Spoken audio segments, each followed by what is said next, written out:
This week's Tailgate Conversation is presented by Pinnaker Chevrolet. You've seen them grown in the field. We've seen them processed. Now let's see them smoked and served. We've been in business 48 years. My dad started the business in February 19th, 1970. He had opportunity to come down here and have a turnkey type of operation, and hey, he just kind of took that opportunity. We lived in Kansas City, Missouri, and opportunity came here in Springfield to open up this business. And my father had been in the construction business up in Kansas City and a mattress factory. So I guess he needed a change to come down here and start cooking barbecue, let Springfield see what real barbecue is in Kansas City style. Stephen knew at a young age he wanted to continue in his father's footsteps. But it wasn't actually what brought him to Southwest Missouri.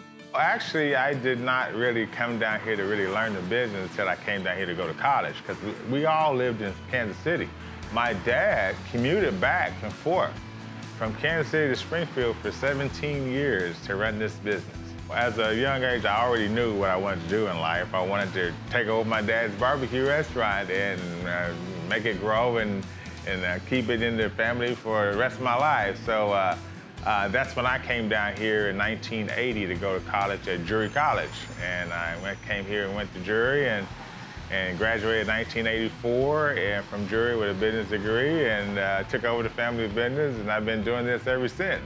Great tasting barbecue doesn't happen overnight. Stephen said it's more of an art than a science, a trade he learned from many years of simply working side by side with his dad.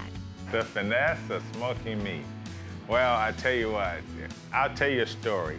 When I first came here, my father I asked my dad, like, okay, I'm ready to learn the business, you know? And he's like, okay, cool.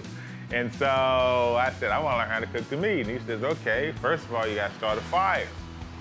So he taught me how to start a fire. And all I did was build a fire for like a month. 30 days of building a fire, okay? Finally got the chance to kind of master the fire, and so with that situation, he said, okay, now you're ready to start putting meat on the fire. So he told me to put the meat on the fire, and I said, okay, and he said, put the fat side down on the fire, and he says, okay, and everything, and I said, okay, now, what do I do now? He says, well, you just cook it until it's done. and so he told me, I asked him, I said, well, how do you know it's done? He says, oh, you'll figure it out, you know what I'm saying? So the whole idea with me and learning how to cook the meat was really through trial and error. And let me tell you something. He said, now you got to make sure it's not done all the way. And you know, he shouldn't have said that the first time he told me that, because actually I allowed to put that brisket on, and after I put that brisket on, when I took it off, it was like hard as a brick. So I burned up a whole box of brisket the first time. But my father allowed me to do that. He said, well, you don't cook it like that as hard as whatever. I said, okay. So the next time I put the brisket on, I said, okay, I'm gonna take it off right now. And then he cut it open and blood came out of it.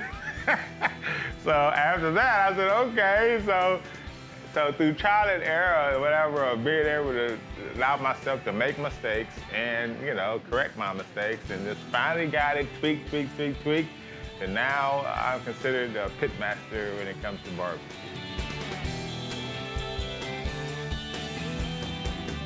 Most people think that, you know, you had a slow and low and slow, but you know, our philosophy around here is not really, because we actually smoke with direct heat and indirect heat.